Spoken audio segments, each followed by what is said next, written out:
Le plateau de discussion est bel et bien installé. Nos invités nous ont déjà rejoints. Ils ont pour nom Bertie Kessou, journaliste de fonction. Bonjour. Bonjour Karamat. Madame Kessou, il faut dire aux amis téléspectateurs que vous êtes chef du service des programmes de cette chaîne de télévision BB24. C'est un plaisir en tout cas de pouvoir partager ce plateau de discussion avec vous. Mais le plaisir est partagé. Merci pour l'invitation. Alors, votre vis-à-vis aujourd'hui est un jeune leader, Arel Zanou, qu'on ne présente plus sur cette chaîne de télévision. Il est le président du patronat des startups du Bénin. Bonjour, bienvenue aussi à vous. Bonjour Karamat. Ça fait plaisir. Le plaisir est partagé. Merci de répondre à notre invitation, chers amis téléspectateurs. Merci de prendre massivement le rendez-vous de ce plateau. Les femmes qui ont le pouvoir de décision économique dans un foyer, ça court les rues aujourd'hui. C'est déjà de savoir avec vous, Madame Bertie, est-ce que ce pouvoir de pouvoir décider dans ce qui concerne les charges de la famille, matériellement, économiquement, que la femme qui supporte tout ça, est-ce que ça fait d'elle un chef de ménage? Merci. Le sujet a toujours été un sujet à polémique, non seulement au Bénin, mais même au-delà de nos frontières, parce qu'en fait, le chef, par définition, il détient le pouvoir, il décide de tout, il a cette suprématie, et ce qui fait de cet homme grand H, le supérieur. Oui. Le supérieur. C'est un peu comme le dieu de la famille. Exactement, à qui on doit se référer. Et chaque fois, c'est lui qui prend les dernières décisions qui s'imposent à tout le monde. Et lorsque vous avez le pouvoir, ça vous renforce. C'est que vous avez un petit plus par rapport à tous. Est-ce à dire que les femmes qui sont dans cette posture-là sont directement chefs de ménage? On se demande où est passé monsieur pendant ce temps. Bon, il existe des cas de figure, bien évidemment, mais le dénominateur commun à tous les maux qui peuvent miner ce foyer, c'est que celui qui détient le pouvoir malmène son vis-à-vis. Un tant soit peu malmené entre griffes. Maintenant, progressivement, cette situation peut renforcer, tout comme ça peut détruire, ça peut affaiblir. D'accord, très bien. Mais il n'y a pas de règle sans exception. Alors, Arel, dites-moi, est-ce que vous connaissez déjà des femmes chefs de ménage? Vous savez, je veux certainement vous surprendre en vous disant que une femme, de façon naturelle, est déjà chef. Oui. Naturellement. Quand on prend l'autorité de l'homme de façon générale, l'autorité en réalité, c'est ce pouvoir-là qu'a l'homme de décider de se faire obéir en réalité. L'homme, il a ce pouvoir-là naturellement également. Sauf que dans la réalité, vous allez vous rendre compte que l'homme, lui, il a le pouvoir de se faire obéir, mais le sujet d'obéissance, vous allez voir généralement, quand la femme elle est assez intelligente, quand elle sait là où elle va, c'est elle généralement qui est l'initiatrice de ce sujet-là. Donc, une femme qui sait utiliser de façon intelligente l'autorité de son homme peut finalement être elle, le chef du foyer. D'accord. Finalement, le chef de foyer n'est pas forcément donc être celui-là qui a le nerf de la guerre, qui détient de tout ce qu'il faut injecter dans le foyer. C'est ça, qui prend les décisions. Alors, qu'est-ce qui peut alors amener une femme à devenir chef de foyer? Vous savez, les causes peuvent être nombreuses. La première que je trouve, c'est l'éducation. Vous savez, quand vous avez...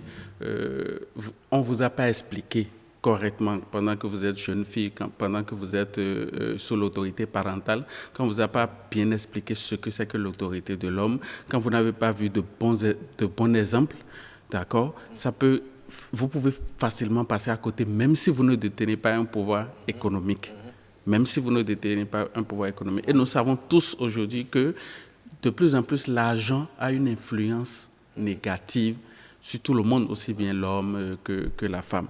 Donc, si cette femme-là n'est pas assez bien éduquée, ça peut être une cause de ce fléau-là. L'autre cause également, ça peut être lié aujourd'hui à la société. À la société, comment la femme, comment nous essayons parfois, les médias aussi participent un peu à la chose. J'ai l'impression qu'on a tendance beaucoup plus à défendre la femme.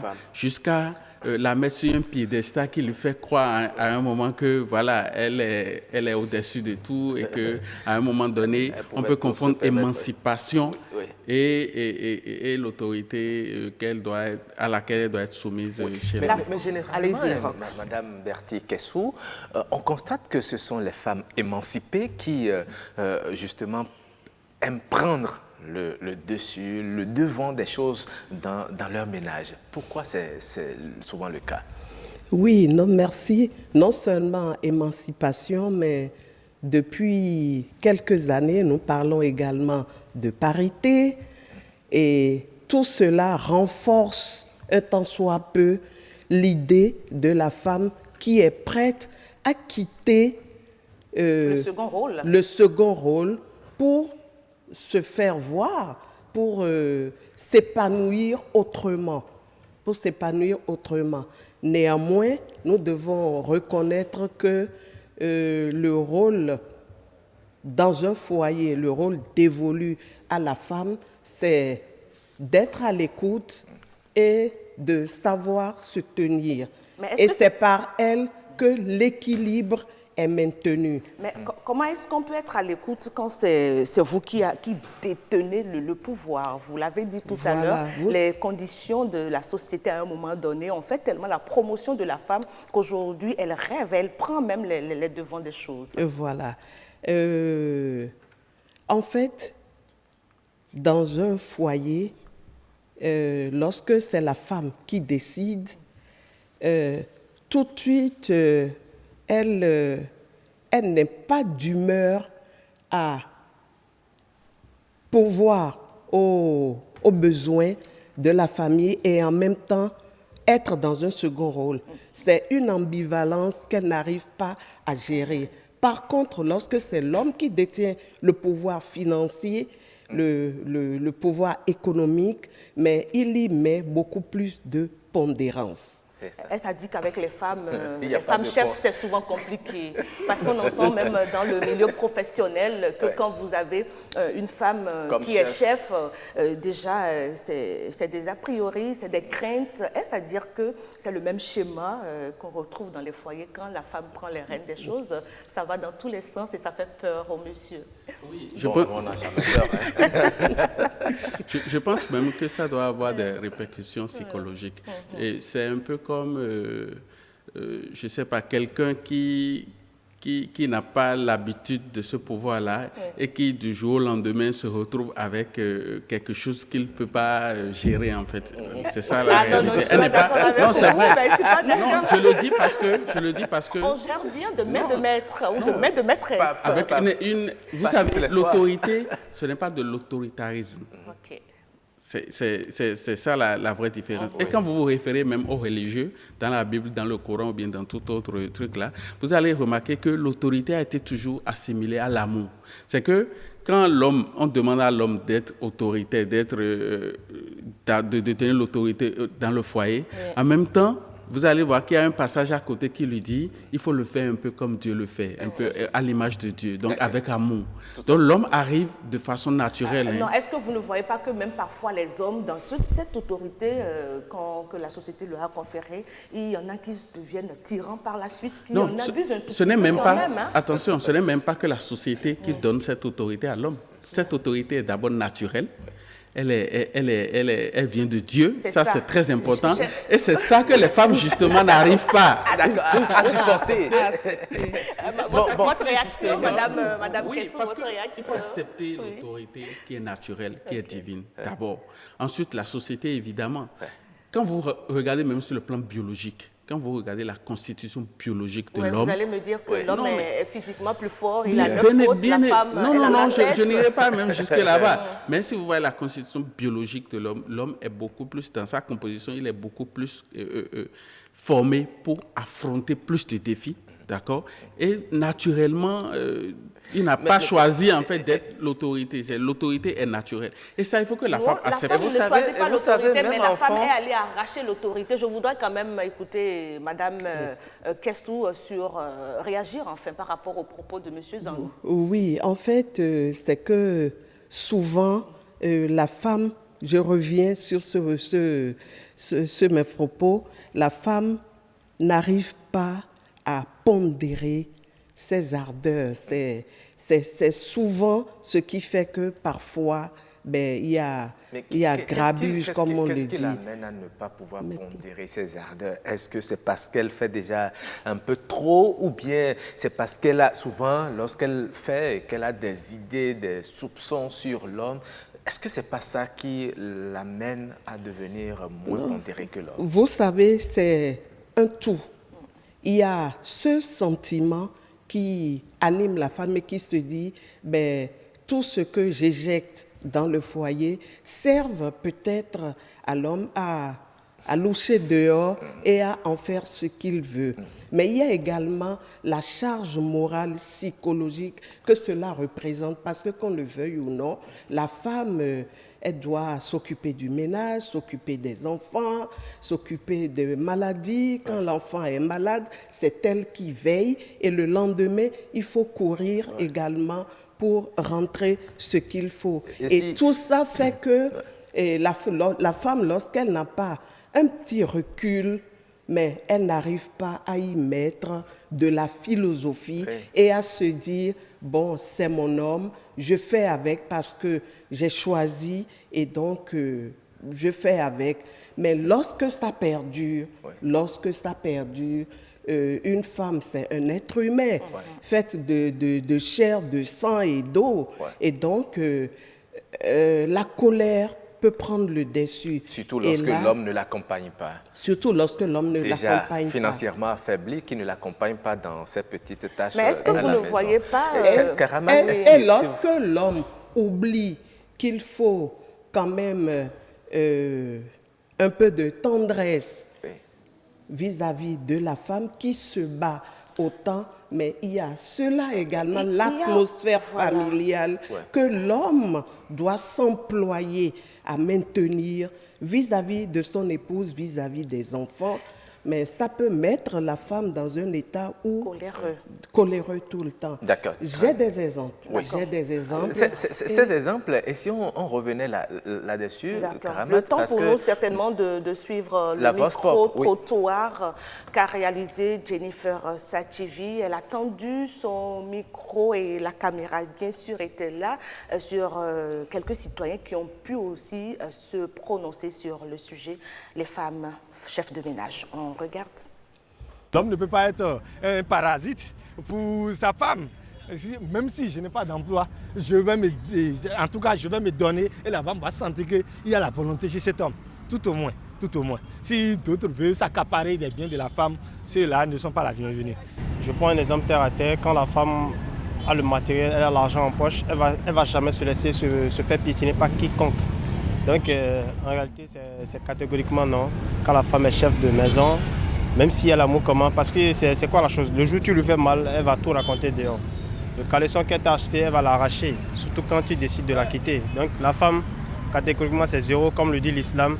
L'islam dit que la femme ne doit jamais travailler, elle doit rester à la maison et c'est l'homme qui va chercher lui apporter ça. L'homme qui fuit ses responsabilités et qui rentre toujours fatigué, toujours saoulé. 1. Ses enfants seront à son image. 2. Sa femme ne peut plus le respecter. Il perd la notion de respect de sa femme. Donc l'homme a intérêt à subvenir aux besoins de son épouse, à subvenir aux besoins de ses enfants, car il est le maître de la maison. Dans le mariage, les choses ne sont pas les mêmes. Peut-être que l'homme, lui, de sa nature, il ne pourra jamais subvenir aux besoins de son foyer. Mais il a sa tête qui fait que sa femme, elle va dehors, elle vend, elle a de grandes relations. Et la femme ne sait pas que c'est à cause de son mari qu'elle évolue. Le jour qu'elle va commencer à vouloir prendre possession du foyer, elle va tomber, elle va anéantir. Et le pire est encore si se divorce de son mari pour aller s'expérimenter ailleurs, elle va chuter complètement. Donc du fait que la femme assume tous les dépenses dans le foyer ne veut pas dire qu'elle est... C'est parce qu'elle peut supporter qu'elle est devant l'épreuve. Ça peut arriver que quelqu'un peut travailler puis du coup peut perdre son boulot, ça arrive.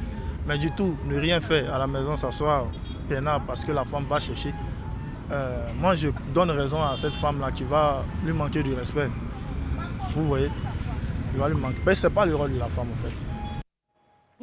Voilà, des hommes entre griffes démissionnaires par rapport à leur responsabilité de chef de ménage et les femmes qui reprennent tout rapidement le contrôle. Mais j'ai été surprise quand même d'entendre cette femme se prononcer et dire que ce n'est pas parce que la femme va chercher de l'argent qu'elle revient, qu'elle est systématiquement chef de ménage. Et elle a précisé que si elle est devant cette épreuve, c'est parce qu'elle a la possibilité de supporter. D'y faire face.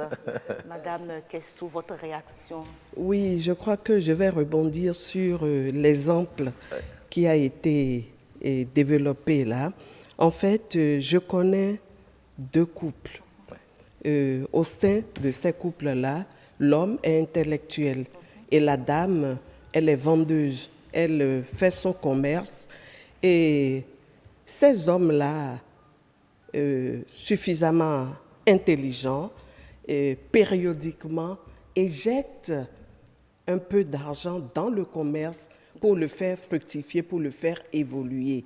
Parce que la dame, tout naturellement, a pris sur elle de subvenir à certains besoins. La nourriture, par exemple, elle s'en occupe, elle revient du marché, elle rentre à la cuisine et tout se passe naturellement. Mais l'homme étant intelligent, il se dit, même si je ne lui donne pas de l'argent et qu'elle fait tout ce qu'elle fait, il règle le problème autrement en éjectant une bouffée d'oxygène, comme on le dit, pour faire évoluer le commerce. Et il y a un des 2 exemples là, la dame elle vend des céréales, mais déjà le fait qu'elle ait un mari intellectuel, elle se sent tout de suite un peu pas inférieure, mais elle se dit il a un plus, il a le métier qui le renforce, il va, il vient, le salaire est garanti. Est-ce qu'il ne faut pas se départir de ce sentiment d'infériorité aussi de temps en temps? Ah la dame que je connais, elle est toujours dans son rôle d'épouse. Et elle est épanouie. Et elle est épanouie dans sa situation. C'est ça. Dans sa situation. L'autre a épousé un médecin carrément et elle a fait grandir évidemment avec les conseils. Elle est aussi commerçante ou bien? Elle est aussi commerçante, le monsieur est médecin, mais il l'a prise au moment où lui, il était étudiant et où la dame se battait déjà, ses débuts étaient déjà florissants et donc elle est allée même jusqu'à subventionner les études du monsieur. Mais lorsque le monsieur est devenu médecin, non seulement médecin, mais professeur, je crois qu'il n'a pas arrêté d'être à l'écoute de lui reconnaître et de lui reconnaître tout ce qu'elle a fait. Et donc, l'équilibre a été maintenu de part et d'autre. Et si cet équilibre, si vous permettez, si cet équilibre a été maintenu de part et d'autre, est-ce que ce n'est pas à cause de la reconnaissance mutuelle de ce que chacun a fait pour l'autre, et aussi du souvenir d'où on est parti. D'où on est parti. Et c'est là que je rejoins mon vis-à-vis qui a parlé d'éducation. Voilà. L'éducation de base transparaît toujours dans tout ce que vous faites. Mais parfois, ce n'est pas de votre faute. Vous avez beau y mettre du cœur, toute la volonté, et pourtant, vous n'arrivez pas à mener à bout le foyer. Et là, c'est là où c'est dommage. Mais, bon, nous prions pour que tous les couples aillent jusqu'au bout. Mais, bon, malheureusement, il arrive qu'on se quitte et que...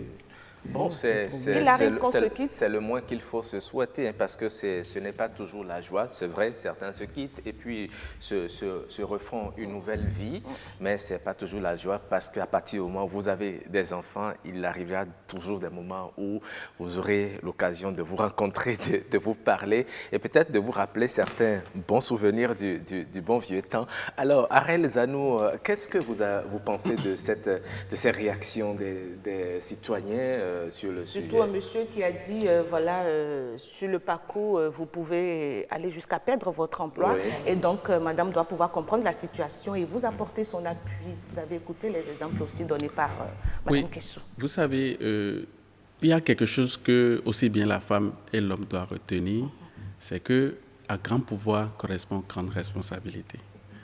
Et quand on parle de responsabilité, c'est cette capacité-là à vous adapter très rapidement quand vous vous retrouvez parfois même dans des situations avantageuses.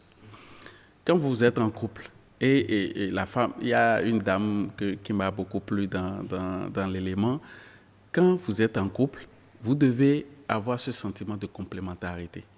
Vous devez comprendre et essayer surtout de mettre la main sur l'élément de complémentarité de l'autre. Elle a donné un bon exemple. Elle dit qu'il peut arriver que tu sois avec un homme et que tes affaires marchent. Simplement peut-être parce que l'homme te donne de bons conseils. L'homme, il est en harmonie avec toi, il ne te fait pas des histoires, il ne te fait pas des crises de jalousie. Même si ce dernier ne donne quasiment rien à la maison, déjà ce soutien-là peut faire quelque chose pour la femme. Parce que ne nous focalisons pas seulement sur l'aspect financier. Quand on est dans une autre dimension, quand on a reçu une autre éducation, l'aspect financier n'est pas... C'est un élément qu'on peut maîtriser. Et c'est ça, en fait, qui est l'élément le plus important dans un couple. Quand, dans un couple, vous arrivez à vous entendre, si vous arrivez à maîtriser l'aspect financier et que l'aspect financier ne devient pas un problème, franchement, tout le reste, ça va. Vous devenez complémentaires les uns des autres.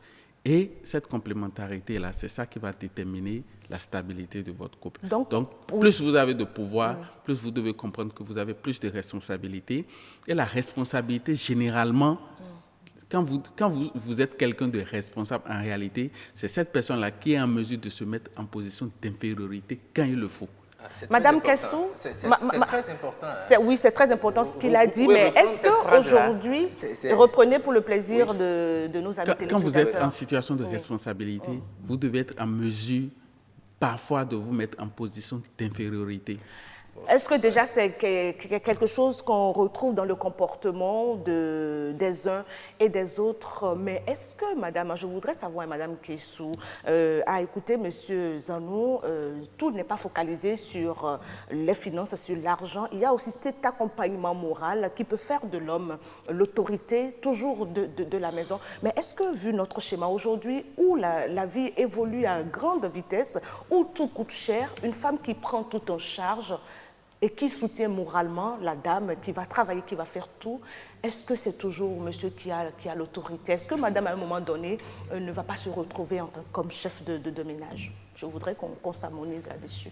Oui, je crois que, comme l'a dit monsieur Zanou, ben, c'est qu'il faut savoir jouer un second rôle quand il le faut, pour maintenir l'équilibre. Et ça, tout le monde ne le sait pas. Tout le monde n'arrive pas à le faire. Vous pouvez vous mettre en inférieur pour observer et voir, mais si je laisse faire, mais jusqu'où ça peut aller. C'est ça. Jusqu'où ça peut aller. Oui. La plupart du temps, lorsque vous avez deux intellectuels dans le foyer, vous savez, on raisonne beaucoup, oui. Et puis... chacun veut avoir raison. Chacun veut avoir raison. Et la finalement, discussion personne n'a raison. perdure. Et si l'un de vous Ne fait ne pas prend profil pas bas sur bas. lui de Ouais. faire profil Ouais. bas, eh bien... On ne trouve jamais le bout du tunnel. Exactement, Très bien. exactement. Si vous permettez, hein, nous allons entrer en liaison tout de suite avec notre spécialiste du jour. Bonjour, Madame Adjoa Jacqueline Adabra. Bonjour. Oui, vous êtes épouse de Djinou, vous êtes sage-femme et socio-anthropologue. Eh bien, vous êtes en direct dans cette émission et nous parlons de la femme chef de ménage. Alors, dites-nous déjà, est-ce qu'il peut arriver qu'une femme devienne chef de ménage? Merci, monsieur le journaliste. Je suis très heureuse d'intervenir sur ce thème. Et c'est vrai, et les choses ont changé. D'abord, si nous avons vu la dynamique de l'expression chef de ménage, il se pose un problème. Lequel? Parce que le chef de ménage, normalement, c'est une personne morale, c'est-à-dire une personne de référence. Donc, ce n'est pas forcément une personne physique, une personne morale, le chef de ménage, selon vous? Oui, il incarne une personnalité morale de son ménage. D'accord. Maintenant, le ménage a eu de différentes définitions d'un moment à l'autre. Et lorsque nous nous suivons cette définition, on se trouve dans un problème, le problème de savoir qui doit être le chef de ménage. Vous voyez, donc, et aujourd'hui, si nous nous concentrons sur le ménage au Bénin, je crois que la plupart constituent quand même est constituée par des familles. C'est-à-dire, il y a un père, il y a une mère, il y a les enfants, et puis maintenant, il y a les autres, les neveux et autres. Donc, une famille. Donc, une famille de sexe hétérogène. Donc, lorsque nous parlons de chef de famille ou bien chef de ménage, qui doit être le parent qui a la responsabilité morale et matérielle de l'ensemble de la cellule familiale, les gens peuvent confondre que les rôles peuvent être intervertis, c'est-à-dire que la femme peut être chef de ménage. Parce que c'est elle qui prend tout ce qu'il y a comme c'est elle qui finance, famille. qui débourse le plus, c'est elle qui prend en charge les dépenses de la maison. Mais est-ce que quand la femme le fait, est-ce que une troisième oreille a besoin de le savoir? Est-ce que ça ne peut pas rester secret entre le couple? Oui, je veux en venir parce que, au fait, c'est pas parce qu'elle dépense, c'est pas parce qu'elle prend en charge beaucoup de choses qu'elle peut se dire qu'elle est chef de ménage. Parce que si nous nous référons à notre code de la famille, dans le code de la famille, lorsqu'on célèbre un mariage à l'état civil, on le notifie bien que c'est l'homme qui est le chef de famille ou bien chef de ménage.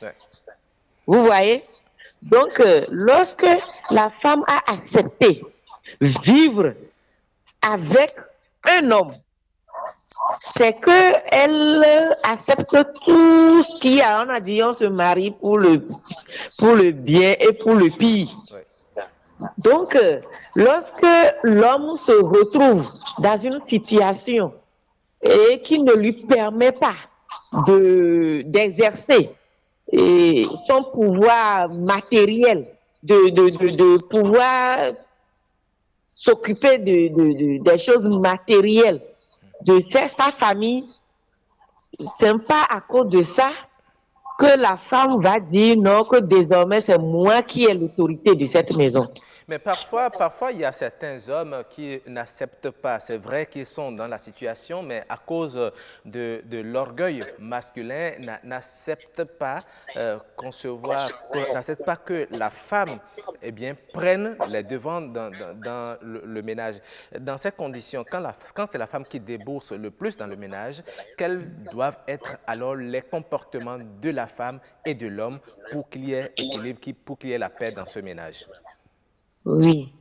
Vous savez, toute organisation doit avoir un chef. Et l'organisation la plus périphérique, c'est-à-dire la base, c'est le ménage. C'est le ménage qui est la toute petite organisation de toute société. Donc, ça doit avoir un chef. D'accord. Et être un chef ne veut pas dire que je débourse plus de l'argent. Si on prend par exemple un village, ce n'est pas le plus riche du village qui est le chef du village. Donc, si on va dans ce sens, la femme doit connaître son rôle. Il y a un rôle de chacun dans une organisation. Le chef a son rôle, la femme a son rôle. La femme, selon le code de la famille, aide son mari à bien conduire la famille. D'accord. Même si on se tourne vers la Bible, l'homme est le chef de ménage et la femme est une aide qui lui correspond. D'accord.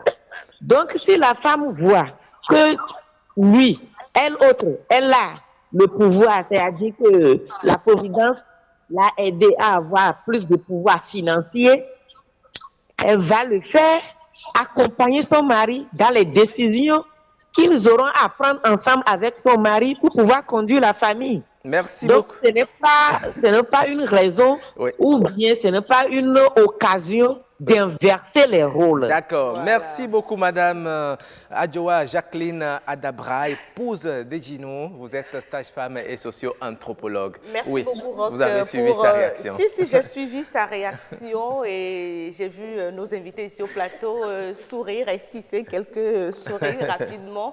Alors, si on essaie de répondre à notre thème aujourd'hui, à en croire, Madame, notre socio-anthropologue, l'homme ne perd pas son autorité, même si la femme est le chef de ménage. Quelle est votre réaction par rapport à ça? Bon, l'homme ne perd pas son rôle, bien que ce soit la femme qui éjecte financièrement ce qu'il faut. Financièrement, moralement et tout ce qui va avec. Pour maintenir l'équilibre, mais cela dure un temps. J'en connais un. Il y a un couple où le monsieur n'avait que son BEPC. Il a ensuite fait une école professionnelle. Il est comptable dans une institution internationale. Et là-dessus, tout était pris en charge. L'écolage des enfants, les vacances, l'allocation à la maison. À un certain moment, la dame, elle travaille dans une banque. Elle est cadre supérieur dans une banque. Mais elle n'a jamais su que le monsieur n'avait que le BEPC et un diplôme professionnel qui lui a permis d'entrer dans cette institution internationale. Et elle a été malade, l'institution l'a évacuée, elle a bénéficié des soins par le biais du service de son mari. Mais alors, lorsque le projet s'est arrêté, à un certain moment, elle a décidé, mais nous sommes en location, pourquoi n'allons pas est-ce que nous n'avons pas les moyens pour construire notre maison? Et ils ont acheté le terrain, ils ont construit, ils ont rejoint. Mais l'homme n'a jamais eu l'honnêteté de dire ses réalités à son épouse. Chemin faisant, les moyens ont commencé à s'amenuiser puisque le projet s'est arrêté et le monsieur est retombé sur ses deux pieds et donc son diplôme, il ne se contentait que de ce que son profil lui apportait comme rémunération. Et là, elle a découvert le poteau rose, mais non seulement moralement, ça lui a sapé le moral, parce qu'elle lui a dit, mais dis donc, tu ne m'as jamais permis de connaître nos réalités, donc c'est l'institution qui a toujours tout pris en charge, ce n'était donc pas de ta poche. Et maintenant, qu'allons-nous faire? Donc, il fallait faire face à l'écolage des enfants qui ont grandi et nous savons que les études supérieures chez nous, ça coûte de plus en plus cher. Mais la dame, elle n'a pas supporté. Au bout d'un certain temps, elle en avait ras-le-bol. Elle voulait vraiment passer à autre chose. Mais ils se sont quittés. Ils se sont quittés. Voilà des gens de situation. C'est vraiment dommage qu'on en arrive à ce niveau-là. Et je crois que c'est ce qui fait que aussi parfois certaines femmes se targuent, parce que Roch a demandé tout à l'heure, est-ce qu'une raison pour la femme, même si elle supporte tout, de pouvoir le vanter et tout, est-ce que l'homme à un moment donné aussi ne permet pas à la femme de pouvoir s'affirmer et de dire mais je prends ma vie en main? Même si vous êtes l'homme reconnu selon la Bible, les Écritures saintes et même notre code, vous êtes l'autorité. Mais une fois que je mets la main à la poche et que j'apporte de mon petit truc à l'équilibre du foyer, je réclame cette autorité. Vous savez, il y a des mots qu'on doit, des mots M-O-T-S. Pas un mot M-A-U-X. Voilà. Qu'on doit pouvoir expliciter clairement à la femme et à l'homme quand ils se mettent ensemble, surtout quand il s'agit de mariage. Quand on dit pour le meilleur et pour le pire, il faut peut-être faire un film, faire asseoir les deux pour voir. Donc pour vous, là ce couple n'aurait pas dû se séparer. Là, pour moi, ça là, l'homme, ça là, cet exemple-là, je pense qu'on n'a pas bien expliqué à la femme au départ ce qu'était que le pire. Parce que l'homme, jusque-là, il a encore cette disposition physique pour faire autre chose. Hein. Il peut toujours rebondir. Il peut rebondir. Il y a des situations dans lesquelles l'homme peut perdre tous ses moyens, il peut être paralysé, il peut avoir une maladie grave. Comment elle aurait fait? Donc, c'est très important qu'on explique aux gens le meilleur là, voilà là où ça peut aller. Et le pire aussi. Là. Est-ce que tu es vraiment prêt à aller jusqu'au pire? Mais personne on ne prie pas pour non, avoir mais le justement, pire. je pense que si vous vous préparez psychologiquement, ça peut passer. Parce que le mariage, c'est quoi? C'est un peu comme un cocon, d'accord, qui a des influences internes et des influences externes. Également. C'est très important. L'influence peut être interne. L'influence interne, généralement, on gère parce qu'il y a un minimum de sentiments, on s'aime, on a tendance à se compléter et tout ça. Mais il faut se préparer également à des trucs exogènes. La vie évolue en dents de scie, il faut donc s'attendre à toutes les situations possibles. Nous allons partager, si vous le permettez, quelques messages de nos amis internautes qui nous ont fait l'insigne honneur de nous écrire. Alors, on va commencer par ce message de Richard Demonji, c'est ça, hein, Maoutin. Il dit « Autorité signifie prendre des décisions, conseiller sa femme et même les enfants. Décider de comment répartir la subsistance au quotidien. Être consulté par la belle famille.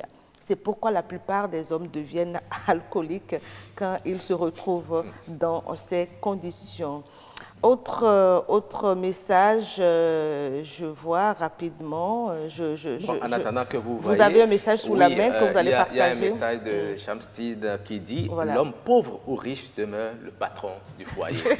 Il a été catégorique. Et une dame dit, Andrea Bachiomba, elle dit salut chers tous, dans la vie de couple, la femme a son rôle et l'homme a le sien.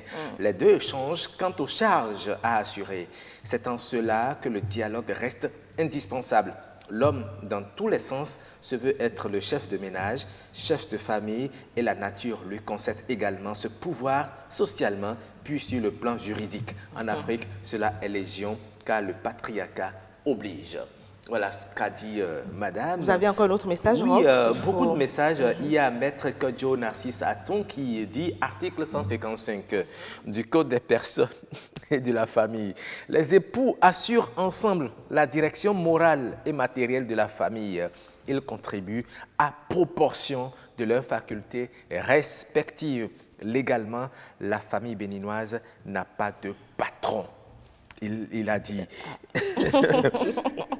Il faut bien un gouvernail. Oui, et là, un autre message qui vient, c'est un message qui m'embête un peu parce que ça stigmatise un peu une localité, ben c'est déjà à l'antenne, je vais le lire, qui dit maître, parce qu'il répondait à l'avocat, il dit maître, venez à Porto Novo, vous verrez que le sujet aura tout son sens. Voilà. Et puis il y a Fresheline Agbemadon qui dit c'est une question de communion. Là, il faut vraiment que l'homme puisse rapidement prendre ses responsabilités vis-à-vis de la femme. Sinon, les femmes sont de nature égoïste et insoumise. C'est pour cela que Dieu insiste sur la soumission de la femme. Et il y a Roland Perronton qui dit si ça repose sur l'homme, pourquoi c'est pas mal donne? En couple, on se soutient. Donc, quand la vie donne les moyens à un membre du couple, il le met au service des deux membres du couple. Moi, j'ai juste un problème, et là c'est personnel, excusez-moi de me détacher un peu de cette peau de journaliste où il faut rester impartial. Mais pourquoi est-ce que ça gêne les hommes de voir la femme, un chef, enfin une femme chef qui dirige le foyer? Pourquoi est-ce que ça vous pose un problème? Ça pose un problème d'équilibre naturel, en fait. C'est un peu comme si on dit, on a cité plein de choses ici, on a dit dans la religion, même dans la société, c'est comme ça. Même dans le code du... Attention, c'est cancer. Voilà. Vous voyez, c'est clair, naturellement. C'est à croire que les femmes, qu'on le veuille ou non, malgré tous nos efforts, malgré toute notre bonne volonté, on restera toujours derrière. Non, madame, non, vous n'êtes pas derrière, attention. Non, vous n'êtes pas derrière. Attention, c'est pas ça dit que vous êtes derrière. Ne le vivez pas comme ça. C'est ça. Voilà. C'est important. Ne le vivez pas. C'est un peu comme... Mais laissez-nous jouir de notre autorité un temps soit peu. Écoute, c'est un peu comme le réalisateur de cette émission-là, par exemple. On ne le voit pas. On voit les journalistes. Oui. Mais parfois, c'est le réalisateur qui orchestre et qui imprime parfois même le rythme. C'est le rôle de la femme. Vous me permettez de lui dire merci, Gilles Amel Ben, merci à toi et à toute ton équipe. Et même on le dit souvent, même les grands hommes qui ont le pouvoir, mais il y a toujours derrière la femme qui... l'oriente, qui lui donne des conseils. Mais vous savez, madame, excusez, hein, la femme a souvent de ces humeurs qui changent régulièrement et parfois quand c'est elle qui... L'homme aussi a des humeurs qui changent aussi. Bon, d'accord, mais pas autant que la femme. Mais lorsque c'est elle qui finance beaucoup plus dans le ménage, il lui arrive parfois de commencer, quand elle est exacerbée, de lancer certains mots, par exemple, gigolo, ou un vaurien, moins que rien. Quand ça se passe comme ça, quand la femme...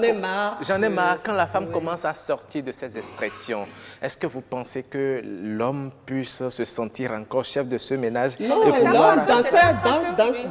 dans ces cas-là, mais l'homme, il se recroqueville sur lui-même et progressivement, il est dans son coin. Et puis, pourquoi pas, il va se taper une petite couturière ou une petite dame qui peut lui accorder le respect que l'homme attend toujours de son conjoint. Il n'y a pas que les femmes, madame, qui sont permettées. Il n'y a pas que les femmes qui profèrent ces genres d'injures entre griffes, qui envoient ces propos, ces mots qui ne sont pas sains à leurs partenaires. C'est régulier que les hommes aussi disent mais je suis d'accord avec vous, mais la prédominance...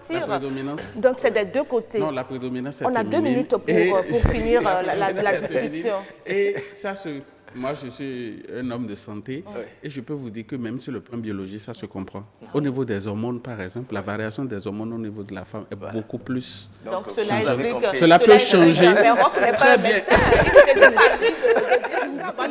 C'est un médecin qui me l'avait soufflé.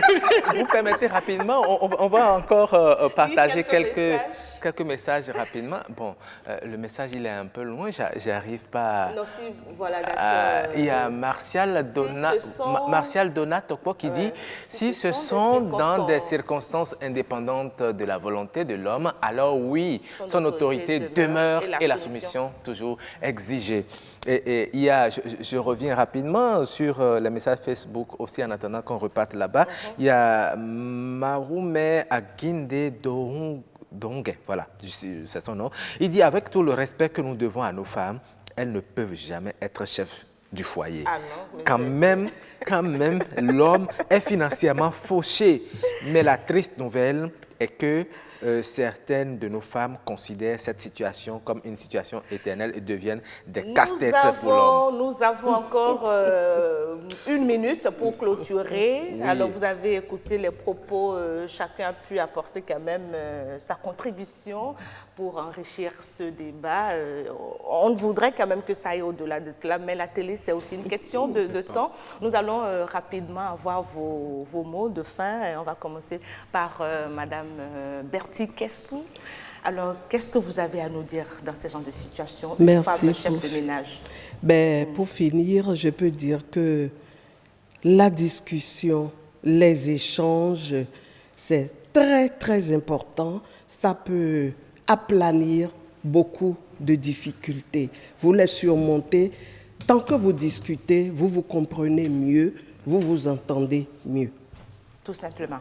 Merci beaucoup. Et vous, Monsieur Arel Zanou? Moi, j'ai un conseil à donner. On est à côté de vous. Hein. J'ai un conseil à donner justement aux femmes. Vous savez, les femmes ont un rôle, ou du moins ont une supériorité entre griffes naturelle dont elle doit prendre conscience en fait. Être chef de façon légale ou tout ce qu'on sait là, ce n'est pas ça la vraie autorité en réalité. Quand vous êtes une femme et que vous savez, vous prenez conscience que vous avez un pouvoir qui est au-delà de l'autorité de l'homme et que vous savez avec sagesse l'utiliser, vous allez vous rendre compte que même toutes les décisions que l'homme va prendre, vous allez voir que ça vient de vous. Quand vous savez bien l'utiliser. Quand l'homme dans la journée dit il s'agite, la nuit pas de conseil, mais vous allez vous rendre compte que tout ce que vous dites là, c'est vos idées qui passent parce que vous avez su imprimer cette. Et c'est pas la violence qui règle. C'est ça. Surtout, donc pas la ne pensez pas qu'il y a quelqu'un. Ne pensez pas qu'il y a parce qu'on est chef, on est forcément supérieur à vous, mais prenez conscience que vous avez cette supériorité naturelle. Merci beaucoup. Les hommes restent toujours les hommes. Vous n'allez jamais changer. Un dernier message très rapidement. Je tiens à lire ce message. Il est de Madame Claire Rongan Ayemona, Madame la ministre, et elle dit, selon le 4e recensement général de la population et de l'habitat réalisé au Bénin en 2013, presque un quart des chefs de ménage sont de sexe féminin. Voilà, notre discussion est à présent terminée. Vraiment, merci beaucoup de votre disponibilité.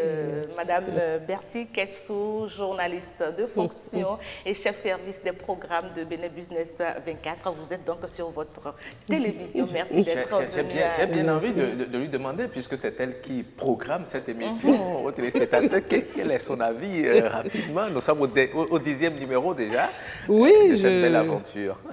Si cette émission n'existait pas, il lui fallu la créer parce que elle est dynamique. C'est ça. Elle est free aussi. Exactement. Et les retours que nous avons sont très satisfaisants. Merci. Très satisfaisants. Donc, bon vent à nos Pinden. Merci beaucoup, Madame Kessou. Alors, vous êtes Arel Zanou, président du patronat des startups du Bénin. Merci aussi à vous.